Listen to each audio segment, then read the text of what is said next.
To go from employment to freelancing wasn't a choice of mine, unfortunately. I was working at ITV Granada in a job that I absolutely loved, but all the departments were being closed down. So people, my department used to have 240 people in it. By the time I'd got made redundant, there was 16 left. So there wasn't a choice for me to leave employment because, if I'm honest, I would have stayed. I loved that job. It was an absolutely amazing job.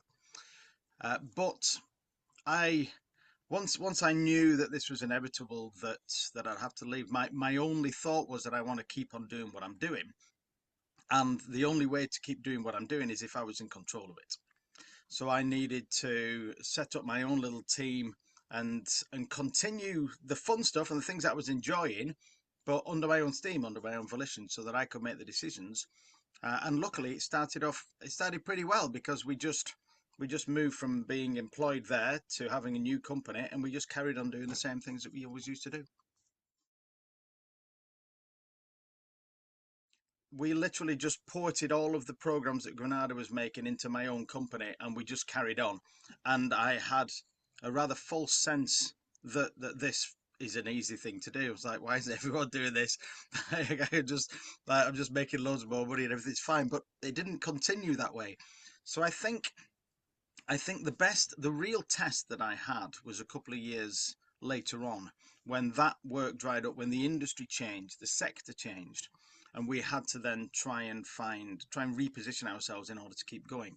And what we did there is, when our TV work dried up through no fault of our own, just through the fact that local shows, satellite shows, weren't being commissioned at the same rate as they were, and they were looking more to London than they were to Manchester.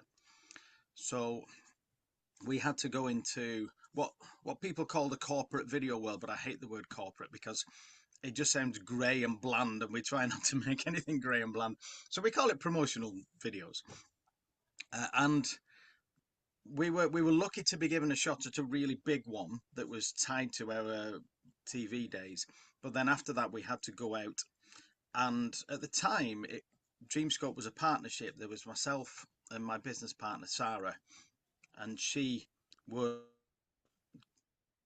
and try and bring some work in, whilst I was on the production side. I made it and we did that. But it eventually became really clear that we had to both invest a lot of time in meeting people, networking, promoting ourselves, getting our name out there, because if you're not seen, nothing's going to come your way. It's difficult to just go out there and try and say, oh, hi, would you like this thing that we do? And people go, oh yeah, I'll buy that thing off you. People need multiple points of contact in order to do that. They need to know you, they need to trust you, they need to understand you're established, they need to know the work that you've done, and that takes time. And the challenge that we had was whilst this time was going on, we still need to be making money. So that was our big wake-up call, really. The way that we did it is we did deals with some of the people that we were working with to put them on a cheaper rate whilst we just rode through the storm, as it were. But we just put every bit of everything that we had in getting ourselves out there and getting ourselves seen. The thing that I would do different is not spend money until I've made it, right? Because I've been guilty in the past of thinking that work is coming in and allocating that money and spending that money in many times when it hasn't actually come in, because I've thought, well, we've got this guaranteed and that guaranteed. So if I bring these people in, I know that's coming in, they can then get us to the next level and I'll pay them with this money. Now, the problem with that is that money doesn't always come in. And the other issue is that some companies go bust.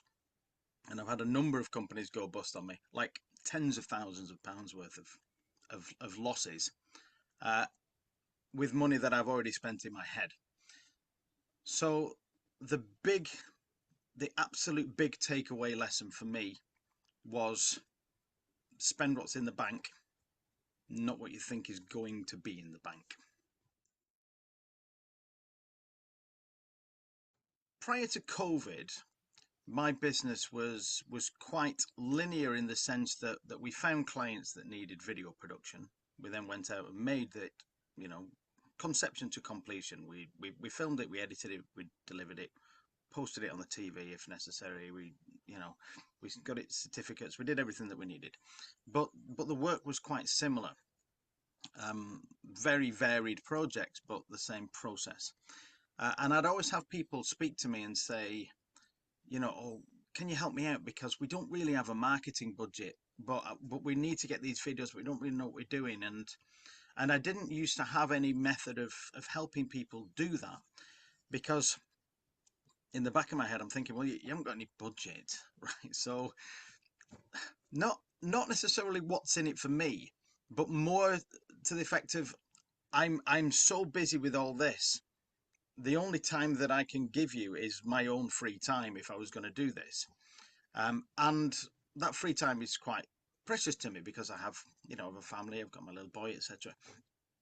So COVID came along and it switched everything round, because it allowed me to have that time where I wasn't allowed to work and I couldn't work because there was nothing to film. There was nobody getting together. There's nothing happening. So it allowed me the time to actually build an online resource where I could point people to and say, look, if you're struggling, just go and watch this. A load of free stuff. There's some things that I've created that are really big and really in depth that are paid for, but you only really need them if you're really going down the detailed route. So I had something in my hand that I could just go, right, watch this and give me a call and we'll have a chat for half an hour. And now my business is split right down the middle between those two things. And I realized that the two types of people that I can speak to, one of them are people that have time but no money, and the other people, on the other hand, have got money but no time. And the money but no time are the people that we always used to serve, because we're like, oh, Darren, I can't be bothered doing this. You know, we don't have the resources. Just here's some money, go and do it. Give us the stuff. But these are people that I've always wanted to help. The people that are like, look, we're struggling, and is there anything you can do to kind of help us? So now what I do is I focus all of my time over here and very little of my time over here, because I've been doing this 23 years now. This side kind of looks after itself. I've met a lot of people, I network, I keep a high presence, which means to say that the time that I do have, I can talk to people, I can guide them through, I can steer them in the direction they need to be with my online videos, with the posts that I put. I spend a lot of time on LinkedIn putting tips out, just little 1-2 minute tips that people can go, oh yeah, I could do that. You know, these little packages, little nuggets of things, and I keep that up. I'm quite good at keeping the regularity of that up. So I think, and that for me has worked very well, because if you look at this side of things from my perspective, if I'm talking with my business head on, then what happens here is lots of people know about me, right? Most of those people will never pay me any money ever, and I'm absolutely fine with that. I'm not looking for the money. I'm not trying to think, oh, that could be a sale. I'm just genuinely helping people on this side. But because I help a lot of people, those people talk to other people, and those other people talk to other people, and occasionally somebody tips over into this side, which then just feeds the bit where I can buy food, shelter and services with the cash that comes in here. So essentially I've got a very good balance now. I enjoy doing what I'm doing. I absolutely love going out and filming, and I love just helping people do it. And I don't think about it. I don't worry about it anymore. It seems to have balanced itself out nicely. The business has evolved quite a bit since it started. We were 2003. There were two of us, myself and my business partner Sarah, and we were just the business itself was just a partnership. She left after about 4 or 5 years. That was her choice. She wanted to start a family, do other things. So I then spoke to my accountant, and we decided it was probably better financially that I then went as a limited company. So I started a limited company from there. I think that might have been 2007. Don't quote me. It's something off the top of my head there. And I had a team of 5 members of staff. And now that went through Not long, because there was a recession, if you all remember, 2008, 2009, where things changed dramatically, and I had to get rid of all of my staff, and I had to get rid of my office, and I moved into my house and worked from home for a couple of years until the world kind of sorted itself out.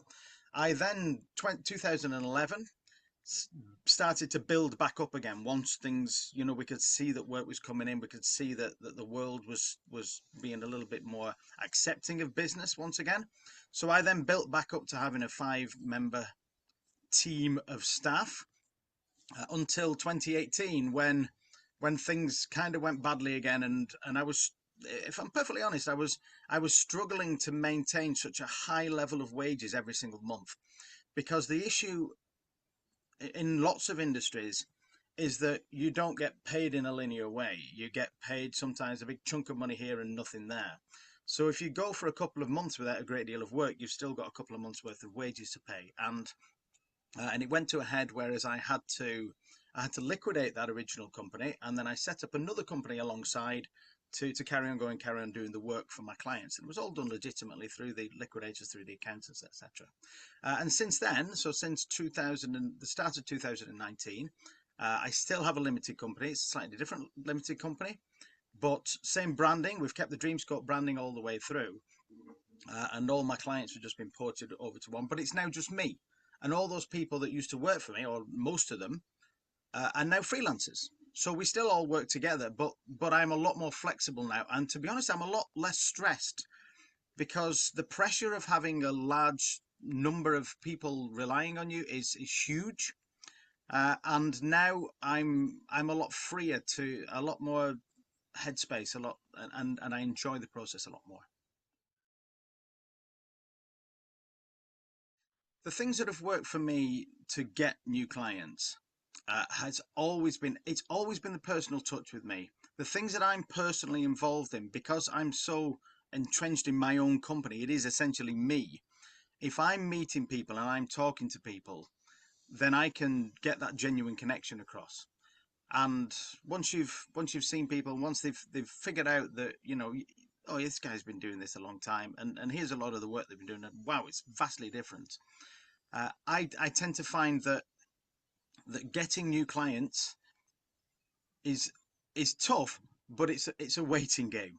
Yeah, you can't just tap into somebody then and go, right, this is new client. It's about just showing up and being there all the time. It's about being consistently good, consistently friendly, consistently approachable, consistently high level of work, of quality of work, should I say. And the other thing, the thing that doesn't work for me, and the thing that I've tried many, many times, is direct advertising. Right? I have spent tens of thousands of pounds over the years with what you would call just putting an advert in a magazine or things like that. And apologies if people do this or if it's your line of work. But for me, in my industry, I have spent tens of thousands of pounds on it over the years, and I have never had one single lead. Not a lead. I don't mean a sale. I mean a single, anyone that's ever rang me from any of those adverts. Um, so that's the thing that I just completely rule out. I think if you want to get a real client, a real genuine client, then you need to be personally involved in that process. So a couple of years ago, I put my prices up across the board. And it's always a scary time when you put your price up, because you don't know how your clients are going to take it. You're not entirely sure if they're going to look at this and go, it's getting a little pricey now. I might have a shop around or not, etc. Or they may just be like, yeah, it's okay. The majority of time people are okay with it, but the best way to do it is, and this is once again things that I've found out over years of experience, is when I put my clients up across the board, and my prices are on my website, so everyone can see they're all on the same. Yeah, there's no changes for people. But I say, right, I'm putting my prices up in 2 months' time or whatever. So until Christmas, until the end of December, you're going to be paying this. In January, you're going to pay this. That's the little precursor. And then everyone's like, oh yeah, okay, fine, fine, fine. It's not a thing until it actually happens. So when it actually happens, when I have to build them for the first time under the new price structure, I then say, This is the price that you're paying now. This is the price that you used to pay. This is the reason why, right? So cost of living, cost of freelancers, cost of office, reason I haven't put my prices up for 4 years, etc. This is the reason why. This is why this has gone from this to this. That's what you pay now, that's what you pay then. Are you okay with it? Every single one of them said yes, they're totally fine. Because I've not tried to sneak it in. I've not tried to go, oh, yeah, it's kind of similar to what you were paying. And that's when people kind of, when people get that seed of doubt in their mind that something weird is going on, then they start to look at the whole thing and go, hang on a minute, why are we using these people? But as soon as you're totally transparent, totally honest with everything, and just an open book, then there's no reason for people to doubt you. Yeah. And if you give them the reason why you're putting things up, then it's totally justified.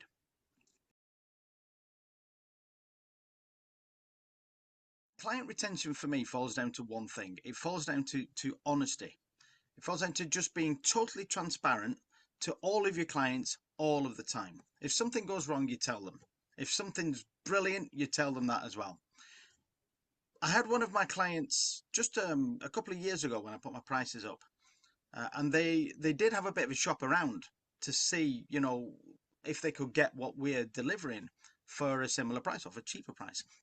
And they did find somebody that could deliver, I'll say what we do. I don't know if it's exactly the same. I don't know who they were, but maybe a similar service for, I think it might have been 10 or 15% cheaper or something like that. But they still didn't go with them. They came to me and they said, look, we had a shop around. We were just curious as to see, where you were in the market and whether we could get a better deal. And we looked at it and we thought, well, financially, we can get a better deal. I mean, to be honest, you can always get a better deal. Anybody can shop around anytime. There's always somebody that will do something cheaper. But the reason why they stayed with me is because we have consistently delivered, right? We have been there. We have shown up on time. We have delivered on time. We have created brilliant, genuinely good quality stuff time and time and time and time again. And it's a risk for somebody to lose that, jump into a ship with another company and hope that they're going to get that as well. Now, lots of other companies may very well do that. That's fine. But they know that I have never failed any of my clients ever. Now, I'm not saying that we haven't messed up, because yeah, we have along the way. But if we mess up, I will ring them and I'll go, guys, we just messed up. I should have done this, but we didn't do that. This is the problem. This is how we're going to fix it. But I wanted you to know, right? And because of that, they're just like totally happy that we're on their side and that we're going to solve things for them. So if you want to keep your clients, just be brilliant and honest at what you do. The industry that I'm in is quite unpredictable in the sense that I don't really know when the work is going to come in. I know that I have a number of clients. I know that all of those clients need stuff, and I do have some jobs booked in the diary for the rest of the year. But there will be times when I have 4 or 5 people ring me in the same week and go, can we all do this now? And there will also be times when I have a month of nobody contacting me at all. Now, there are two sides of how you deal with this. One of them is mental health side, maybe, and the other side is physical cash flow. Now, the physical cash flow should be an easy answer because we all know the answer to this. It's don't spend all your money just yet. It's try and keep a little bit of reserve in so that when the quiet times come, you can ride it out. Make sure that your overheads are low. Make sure you're not constantly throwing money at things. That say, I've done this in the past. I've had too high overheads and it's not worked out well for me. So if you've got a little bit in the bank, you can just ride these quiet times. Now, the other side is probably the side that bothers us all the most, which is how do you actually deal with it psychologically? How do you manage that? Because you don't really know if any work's ever going to come in again. There's no guarantees. but there's also no guarantees there's not going to come in on the other side. So this is something that I don't know if you just learn this from a book. I think this is something that you have to have been through a number of these cycles and then come out the other side and gone, hang on a minute, I'm still here, I'm still alive, I still have a house, I still have a wife and a child and a car, and I'm eating. And all of the things that I worried about don't really seem to have come to fruition. And I've got a lot better at that now. And I am, especially since I reduced my overheads massively a few years ago, I now quite enjoy the quiet times because I know that things are going to come in. I mean, don't get me wrong, it's it's like 95% enjoyment. This, you're still allowed a 5% of maybe nothing will ever come in. Yeah, but you can, but you know, you can then go, all right, shut up, Darren, right? Don't be silly, right? It's all fine. So I know as a rule, January is a rubbish month for us. Like, I didn't work at all in January this year. So me and my wife, we normally go away on holiday for a week. We're lucky grandparents take our child, and we sometimes go away for a week in January, and nobody would notice because there's nothing else to do. And that's a good side of it. I know that in August is very quiet for us because people are all on holiday. Nobody makes decisions. Nobody around as a group to be filmed and doing things. So August is, that's a good time to have a break. But essentially, if you can just get yourself to the point where you don't drive yourself crazy thinking that work isn't going to come in, and once you've gone through this a bit, you get a bit more relaxed with it, then you should be okay.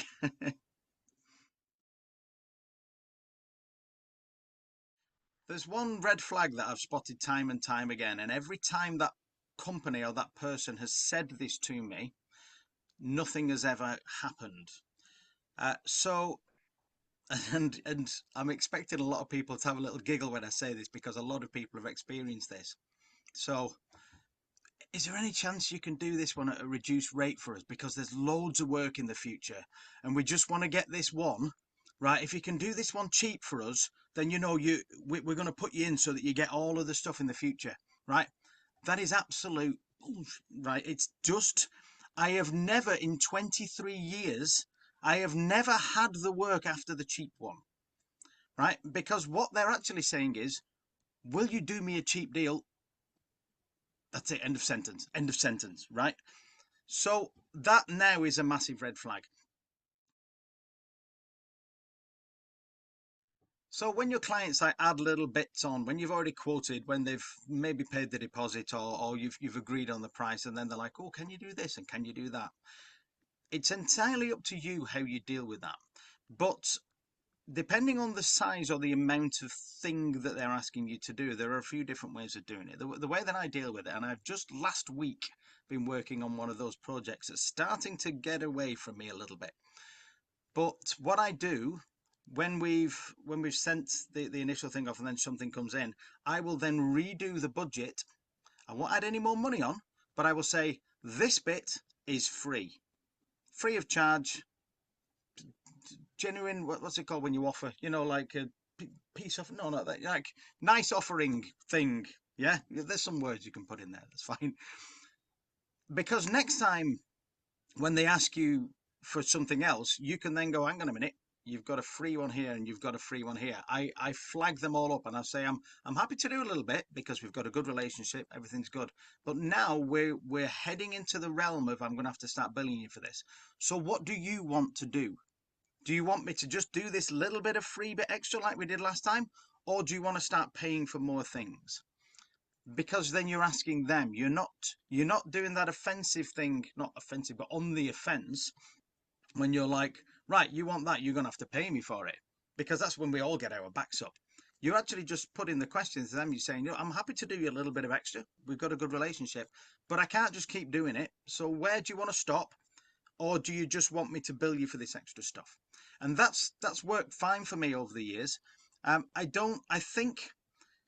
think it is a bad practice to just try and charge for everything all the time, because there's a there's a campsite that we go to. It's a totally different story, but it's exactly the same thing. There's a campsite that me and my family like to go to. I won't say who they are, but when you go there, you're like, oh, can we have this? Oh yeah, it's this much. Can you have this? And we call it campsite tax.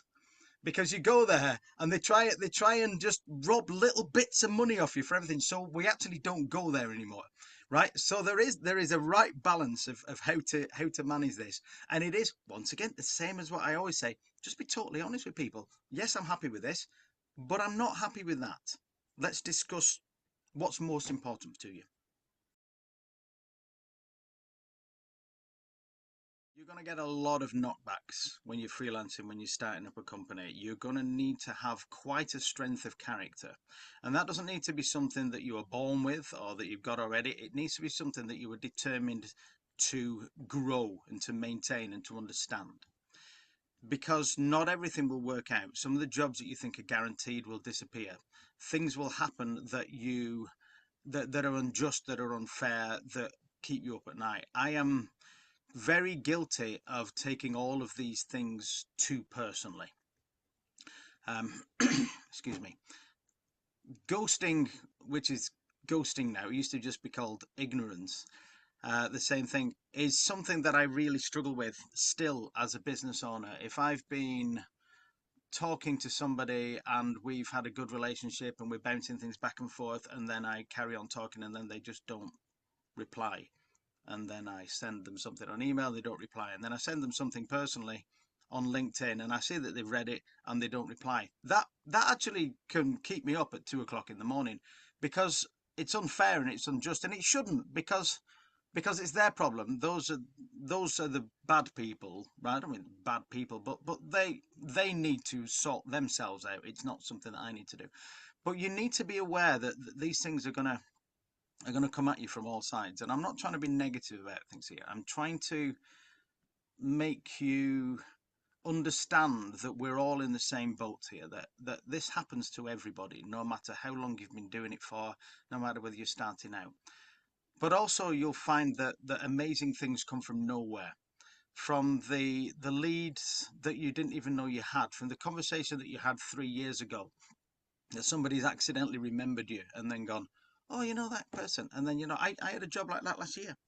I reached out to them in 2021 on LinkedIn. Not a sales message, just, hi, this is me. I offer some free tips. Hope they're useful to you.